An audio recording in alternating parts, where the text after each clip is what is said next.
Friends, welcome back to my channel travel with Harsha. So ఉడిపిలో అయితే మనం నెక్స్ట్ డే మార్నింగ్ లేచి బైక్ అయితే రెంటల్ తీసుకోవడానికి అయితే వచ్చినాం. ఇక్కడ చూపిస్తాను, దాని డీటెయిల్స్ కూడా చెప్తాను. So RR bros bike rental అని ఉంది. సో అక్కడికైతే వచ్చిన శ్రీకృష్ణ టెంపుల్ నుంచి 2.5 కిలోమీటర్స్ ఉంది. ఈ రోజు నుంచి రేపు మార్నింగ్ 9 వరకు ఇదే మన వెహికల్ అన్నమాట. సో 150 కిలోమీటర్స్ అయితే ఛార్జ్ చేసిండు. 150 కిలోమీటర్స్ అయితే ఛాన్స్ ఇచ్చిండు. అండ్ ఇంకో 50 రూపీస్ ఇన్సూరెన్స్ ఎక్కువ తీసుకున్నాడు అనమాట. ఎందుకంటే ఏమైనా పార్కింగ్ కానీ ఏమైనా డ్యామేజ్ అయినా అది కవర్ అయిపోతుంది, సంథింగ్ ఏదో చెప్పిండు. అండ్ నెక్స్ట్ థింగ్ వచ్చేసి మెయిన్ ఇంపార్టెంట్ థింగ్ ఏంటంటే ప్రైస్ చాలా హై ఉంది. ఆన్లైన్లో చూసినప్పుడు 400 అన్నారు, 650 అంట, ప్లస్ ఆ 50 ఇన్సూరెన్స్ 700. సో అది చూసి కొంచెం ప్లాన్ చేసుకోండి. ఇద్దరు ఉంటే వర్తి, బట్ ఒక్కరికంటే చాలా high price. It's okay. And petrol bunk కూడా ఇక్కడ నియర్ బై ఉంటుంది. మణిపాల్ అని ఉంటుంది, ప్లస్ మణిపాల్ రోడ్లో కూడా వేరే బైక్ రెంటల్స్ కూడా ఉంటాయి. సో చూసి తీసుకోండి ఏదైనా. సో ఇప్పుడైతే నేను కెమ్మాను బ్రిడ్జ్కి అయితే వెళ్తున్నాను. కోటి బెంగ్రే బీచ్ అని ఉంటుంది. సో స్కూటీ అయితే తీసేసుకొని స్టార్ట్ అయిపోయినా. ఈ మొబైల్ పెట్టడానికి ఎక్కడ ప్లేస్ లేదు, అందుకే స్లోగా డ్రైవ్ చేస్తూ చూపిస్తున్నా. ఈ రోడ్ చాలా బాగుంది. అండ్ ఇట్లా వెళ్ళడం అయితే సేఫ్ కాదు కదా, సో మొబైల్ అయితే తీసి పెట్టేస్తున్నాను. జస్ట్ మీకు చూపిద్దాం ఒకసారి అనేసి తీసుకున్నాను మొబైల్. సో అది మ్యాటర్. ఇంకా మనం కోటి బెంగ్రే బీచ్కి అయితే వెళ్ళలేదు, బట్ ఆన్ ది వేలోనే రోడ్డు లొకేషన్ చూడండి ఎంత బాగుందో. కనిపిస్తుందో మొత్తం అన్ని coconut trees. And it side road అనమాట, యాక్చువల్ రోడ్డు చూడండి అసలు ఎట్లుంది. నాకు ఈ రోడ్ ఎలా అనిపిస్తుంది అంటే గోవాలో పర్రా రోడ్ అని ఉంటుంది, ఓల్డ్ గోవాలో. సో సేమ్ అలానే ఉందన్నమాట. మీరు వచ్చే దారిలో మీకు ఇలా కనిపిస్తాయి అన్నమాట, రివర్ వేవ్స్ అని, తర్వాత కయాకింగ్ అవన్నీ. మీకు నచ్చితే చేయొచ్చు. 1000 రూపీస్ అంటే ఈచ్ పర్సన్కి. మేబీ ఎక్కువ మంది ఉంటే తక్కువ ఛార్జ్ చేస్తున్నచ్చు. వచ్చిన దమ్దం చేస్తున్నాడు ఓకే కయాకింగ్ అవి అని. ఇక్కడైతే చాలా మంది ఉన్నారు. అండ్ అదే చేపల వేటకి వెళ్ళొచ్చినట్టున్నారు, అంతా సెట్ చేసుకుంటున్నారు. అండ్ ఈ బీచ్ అంతా ఉంది. నేను చెప్పిన హౌస్ ఇక్కడ ఉంది. సో ఇదే బీచ్ విండోలో నుంచి క్లియర్గా కనిపిస్తుంది. సో నేను వెళ్ళాలనుకుంటున్న బీచ్ ఉంటుంది కదా, దాన్ని ఇక్కడ మెన్షన్ చేస్తాను. బాగుంటుంది, చాలా బాగుంటుంది, అది మెన్షన్ చేస్తాను నేను. అండ్ నేనైతే 2 అందం చేస్తాను, కనెక్టింగ్ అవన్నీ ఉంటాయని చెప్పి. నేనేమో నా ప్లాన్లో పెట్టుకోలేదు. సో దాన్ని మళ్ళీ యాడ్ చేసుకుంటే ఇబ్బంది అయిపోతుంది కదా, సో అట్లనే నేను దానికి వెళ్ళట్లేదు అనమాట. సో చలో కంటిన్యూ అయితే అయిదాము. ఇంకా 3.9 కిలోమీటర్స్.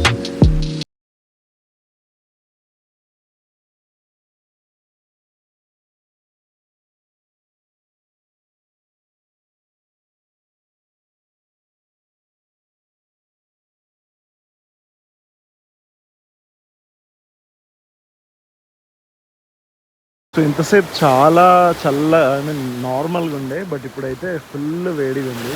స్టార్ట్ అయిపోయింది. అక్కడ బీచ్ ఉంది అవతల సైడ్, అండ్ ఇవతల సైడ్ కూడా బీచ్ ఉంది. మీకు ఈ ప్లేస్ని మ్యాప్లో చూపిస్తాను. ఇక్కడ ఏదో బోట్ డ్యామేజ్ అయిపోయి ఇక్కడైతే వచ్చింది. నేను అనుకున్న ప్లేస్కి అయితే రాలేదు. నేను అనుకున్నది ఇంకో ప్లేస్. నేను అలాగే ఉంటుందేమో అనుకున్నా, కానీ ఇది కాదనమాట. సో అనవసరంగా 16 కిలోమీటర్స్ అయితే వచ్చినట్లున్నా. చూద్దాం, అది ఇక్కడ నుంచి దగ్గరే ఉందేమో. ఇక్కడ ఎవరైనా లోకల్స్ని అయితే అడుగుదాము. అండ్ అటు సైడ్ కూడా ఒక వ్యూ పాయింట్ ఉంది, అది కూడా చూద్దాము. సో ఇదే అనమాట. నేను ఇంతసేపు దాన్ని కోటి బెంగ్రే అన్నాను, అది కోటి బెంగ్రే కాదు, కోడి బెంగ్రే బీచ్ అంట. అండ్ ఇక్కడ మొత్తం మంచిగా 2 సైడ్స్ నుంచి వాటర్ వస్తున్నాయి. ఇటు సైడ్ నుంచి మధ్యలో స్పేస్ ఉంది అక్కడ దాకా. అండ్ అక్కడ దాకా బాగా జనాలు ఉన్నారు, కనిపిస్తున్నారు, అక్కడక్కడ ఉన్నారు. అండ్ మొత్తం చెత్తంతా కొట్టుకొచ్చింది. అండ్ ఈ బీచ్ వచ్చేసి వైట్ శాండ్ బీచ్ అనమాట. ప్యూర్ వైట్ ఉంది ఇక్కడ. మనం వేరే బీచెస్లో అయితే బ్రౌన్ కలర్లో ఉంటుంది కదా శాండ్, బట్ ఇక్కడ ప్యూర్ వైట్ కలర్లో ఉంది. ఇక్కడ ఎంత కనిపిస్తుంది కదా. సో వర్షం అయితే స్టార్ట్ అయింది, బాగా ఆగిపోయినా. మనం కూడా అలాంటి ఒక కవర్ తీసుకోవాలి, ఎక్కడ ఉంటుందో చూసి. ఇందాక హెవీ పడ్డది, ఆగిపోయినా. ఇప్పుడు కూడా పడుతుంది, మీకు అటు సైడ్ కనిపిస్తుంది అనుకుంటా. కొద్దిసేపు ఆగుదామని అయితే ఆగినాక బంద్ అయింది అది. నెక్స్ట్ వచ్చిన ప్లేస్ వచ్చేసి హ్యాంగింగ్ బ్రిడ్జ్. అక్కడ నేను చూసిన వీడియోస్లో చాలా మెంబర్స్ కనిపించారు, ఫుల్ క్రౌడీగా ఉండే. ఇక్కడంతా బ్యాక్ వాటర్స్ అండ్ కయాకింగ్ ఉండే, బట్ ఒకరు లేరు. అదేందో నాకు అర్థమవుతలేదు. నేను వెళ్ళిన ఏ ప్లేస్లో ఒకరు లేరు. మళ్ళీ అవన్నీ ఫేమస్ ప్లేస్లు అని విన్నా. దీన్ని వచ్చేసి కెమ్మాను రివర్స్ అడ్వెంచర్స్ అని అంటారు. అండ్ ఆల్సో అక్కడ మీకు బోట్ మీద కనిపిస్తుంటుంది. అండ్ ఈ ప్లేస్లో చాలా మెంబర్స్ని చూసాను, చాలా వీడియోస్లో చూసిన నేను. బట్ ఒక్కరు కూడా లేరు. Full kayaking most happening place అని అన్నారు ఇది. అరే ఒక్కడు కూడా లేడు బ్రో, లిటరల్గా చెప్తున్నా. అసలు ఎక్స్పెక్ట్ చేయలేదు. బట్ లొకేషన్ మాత్రం బాగుంది, పీస్ఫుల్గా మంచిగా ఒక్కరినే చాలా బాగుంది. హ్యాంగింగ్ బ్రిడ్జ్ దాని మీద నడవచ్చు అనుకుంటా. నడవచ్చు అంటే ఒకసారి అడిగి వెళ్ళాలి. మరి అటు నుంచి వే ఉంది ఇక్కడ, ఆ ఇల్లు మధ్యలో నుంచి ఉంది ఆ బ్రిడ్జ్. అదేందో అర్థం కాలేదు. దాని మీద నుంచి మరి వెళ్ళొచ్చో లేదో తెలియదు, బట్ చాలా బాగుంది. సో బైక్ అయితే అక్కడ పార్క్ చేసేసి ఆ హ్యాంగింగ్ బ్రిడ్జ్ నుంచి వర్షం పడ్డది బాగా మళ్ళీ. సో బ్రేక్ఫాస్ట్ అయితే చేసిన, ఫోన్లో కూడా ఛార్జింగ్ లేకుండే. సో బ్రేక్ఫాస్ట్ చేస్తూ ఫోన్ కూడా ఛార్జింగ్ పెట్టేసిన. అండ్ ఇది శ్రీకృష్ణ టెంపుల్కి అండ్ మెయిన్ బస్ స్టాప్కి దగ్గరలో ఉంటుంది ఈ మాల్. దీని పేరు వచ్చేసి టైమ్ స్క్వేర్ మాల్ అని అంటారు అనమాట. లోపలికి అయితే వెళ్దాం, ఎట్లుందో చూద్దాం. బాగానే పెద్దగానే ఉంది చూడడానికి అయితే. సో లోపలికి అయితే వెళ్దాము. 10 o'clock ఓపెనింగ్ అన్నాడు. సో ఇట్లయితే వచ్చేసిన, ఇంకా చాలా టైం ఉంది. నేను ఇంకా మట్టు బీచ్, తర్వాత మాల్పే బీచ్ మెయిన్ బీచెస్ అనమాట. అవి ఆఫ్టర్నూన్ నుంచి వెళ్దాం అనుకుంటున్నా, ఎందుకంటే అక్కడ మంచిగా క్రౌడెడ్గా ఉంటుంది. ఎర్లీ మార్నింగ్ ఎవరు రారు కదా. అండ్ అట్లాగే సన్సెట్లో అక్కడికి వెళ్తే బాగుంటుందని అనుకుంటున్నా. సో అందుకే ఇప్పుడు అక్కడికి వెళ్ళట్లేదు. అండ్ ఈ గ్యాప్లో ఉన్న ప్లేసెస్ అన్నీ చూసిన నేను ఇంకా అన్నీ. సో బట్ నాకు బాగా నచ్చింది ఇప్పటిదాకా ఉడిపి. చాలా నీట్గా ఉంది, మీరు చూస్తే ఎక్కడ ఇంత చెత్త కనిపించట్లేదు. సో ఇదే అనమాట, నేను ఇక్కడ మెన్షన్ చేస్తాను ఆ ప్లేస్ని పైనుంచి. బట్ పైనుంచి అయితే ఇంకా చాలా బాగుంటుంది అనుకుంటా. ఆ డ్రోన్ షాట్స్లో నుంచి ఏదన్నా వ్యూ పాయింట్ లాగా పెట్టింటే సూపర్ ఉంటుంది. సో ఇలా మొత్తం స్టోన్స్ ఉంటాయన్నమాట. అక్కడ నుంచి అక్కడ స్టార్ట్ అయిందా అలా ఒక 2 kilometers అలా మొత్తం ఇలానే ఉంటుంది స్టోన్స్లో. పైనుంచి అయితే ఇది చాలా బాగుంటుంది. చూద్దాం మనమైతే ఒకసారి లోపలికి ఫొటోస్ దిగాలనుకుని. ఇలా స్టోన్స్ ఉంటాయి. నేను ఇంతకుముందు వేరే వాళ్ళ వీడియోస్లో చూసాను అనమాట, చాలా బాగుండే. అందుకే ఈ ప్లేస్ని చూడడానికి 50 kilometers వచ్చిన, అంటే నమ్ముతారా? ఈ ప్లేస్ ఉడిపి నుంచి 50 kilometers ఉంటుంది. సో అంత దూరం నుంచి ఇంత దూరం వచ్చేసిన, ఎందుకో చూడాలనిపించింది ఈ ప్లేస్ని. బట్ డ్రోన్ షాట్సే బెస్ట్ అనుకుంటాను పైన. ఇంకోటి ఏంటంటే ఇప్పుడు ఆడ స్కూటీ వెళ్తుంది కదా, సో అది వచ్చేసి NH66 అనమాట, which is connecting from Mangalore నుంచి ఉడిపి నుంచి గోకర్ణ నుంచి గోవా అనమాట. సో ఉడిపి నుంచి 320 kilometers గోవా, అండ్ గోకర్ణ వచ్చేసి 150 kilometers ఎలా ఉంది. మెయిన్ హైవే అనమాట, చాలా పెద్ద హైవే, నీట్గా ఉంది. అక్కడక్కడ చిన్న చిన్న ప్యాచ్ వర్క్ అనుకోండి, బట్ ఇట్స్ ఓకే, చాలా బాగుంది. సో నేను ఈ స్కూటీ మీదే, ఈ ఫెసినో స్కూటీ మీదే ఆల్మోస్ట్ 52 kilometers ఎగ్జాక్ట్గా 1 hourలో వచ్చిన, అంటే అర్థం చేసుకోండి.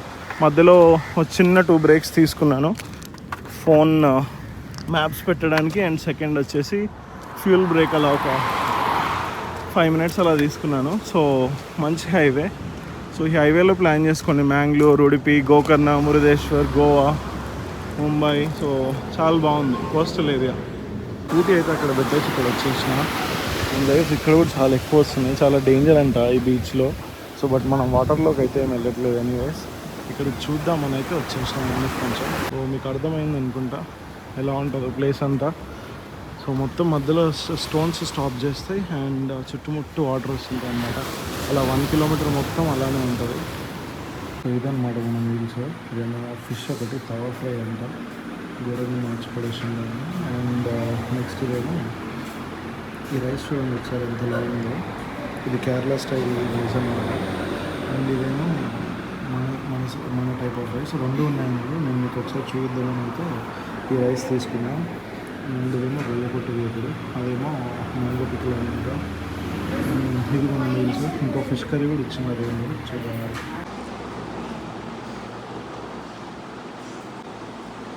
సో ఇదైతే మన స్టైల్ లాగా వస్తలేదు, కొంచెం డిఫరెంట్ టేస్ట్ తోటి ఉందన్నమాట ఇది. అంటే రైస్ చాలా లావుగా ఉంది కదా, మేబీ అందుకై ఉండొచ్చు. అంటే మొత్తం తింటుంటే స్టిక్కీ ఉందన్నమాట. ఒకసారి మన టైప్ ఆఫ్ రైస్ ట్రై చేద్దాము. నేను వీడియో చేస్తున్నా, వాళ్ళందరూ నేను చూసి నవ్వుతారు అనమాట. It's okay.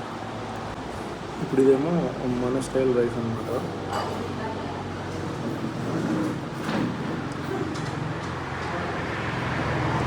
సో ఇదైతే డిఫరెన్స్ ఉంది, ఇది సేమ్ మన టేస్ట్ ఉంది. తవా ఫ్రై అంటారు, ఇది పాంప్రెట్ తిన్నా, మసాలా అట్లే ఉంది, అసలు కుక్ చేయలేదు సరిగ్గా వాళ్ళు.